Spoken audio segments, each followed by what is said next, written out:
But no matter what, they're all submitted from individuals, and they are all authentic, real questions from people. So no matter what gets chosen or how many get chosen, they were submitted from people. I think it's a good point. If your question is leading, and I think it is a little bit, I think it's a good point to say that, seeing that the Republicans were a bit nervous about entering into this format, and CNN was a continuous relationship with them. They better give them some questions that aren't going to drive them crazy, right? So I wouldn't bet that there's a snowman question tonight. We'll see. I think, you know, out of 5,000 questions, you need an organization to be able to take and narrow it down to 40 some odd questions. And there's going to be a lot of questions, I'm sure, that's in there about the Social Security, the Iraq War, you know, the border, amnesty. I have a few videos on that, so I think that what they'll do is the people from the press will take and pick the best question that's best presented, you know. I have confidence in the press to do that. So this is going to be the second one that we've had. I'm just curious, do you think, what kind of expectations you think average people have now for this kind of format? Like, I can't see us going back from this. Like, once you kind of open the floodgates, it can't just go, oh, you know, well, next time we're going to have, you know, Charlie Gibson, you know, round table and just have them ask questions. Do you think there can be an expectation from the public's point of view in making sure a format, something like this continues to exist?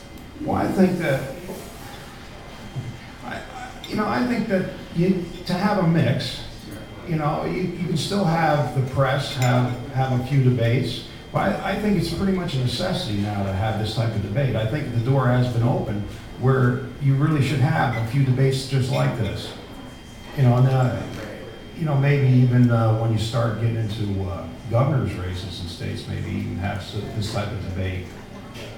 But I really think it's opened the door, and you know, to have a few debates from the press and a few just like this, I think it's a great idea, really, so people get a flavor.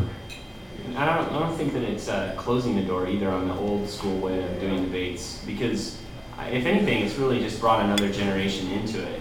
And that's what I think. My students have watched. They've watched the clips from the Democratic debate. They went ahead and we've done our questions. But it's funny now they're watching the other debates too, because they're interested in it now. But now they're really interested. It's that whole not knowing whose video is going to be chosen that is it's intriguing for, I think, Americans. Who's going to get voted off the island type of idea. Any other questions? What did the other teachers in your school think about your project? No, not yet. They're still trying to figure it out, but no, I'm just kidding. I think a lot of them have, they're interested. You know, that obviously now they're really interested in what's going on. Most of them know YouTube, most of them use YouTube in some way, but I think that it's going to continue to grow as a way of finding all different types of footage that you can use in a history class or in a government class, using campaign commercials and things like that have been used before. So, I have a quick question.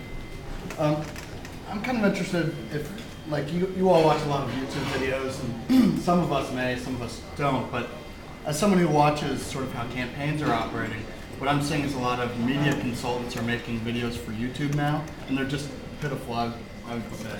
So, I mean, what are you guys, are there any particular candidates that you think are doing a good job communicating with the YouTube community, sort of beyond what they're doing tonight?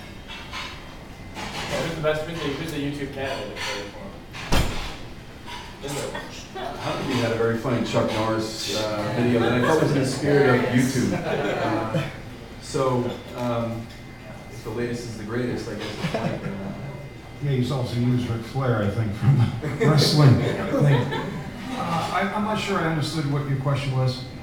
Well, is there a particular candidate that has been pretty exceptional at communicating with the YouTube community before tonight?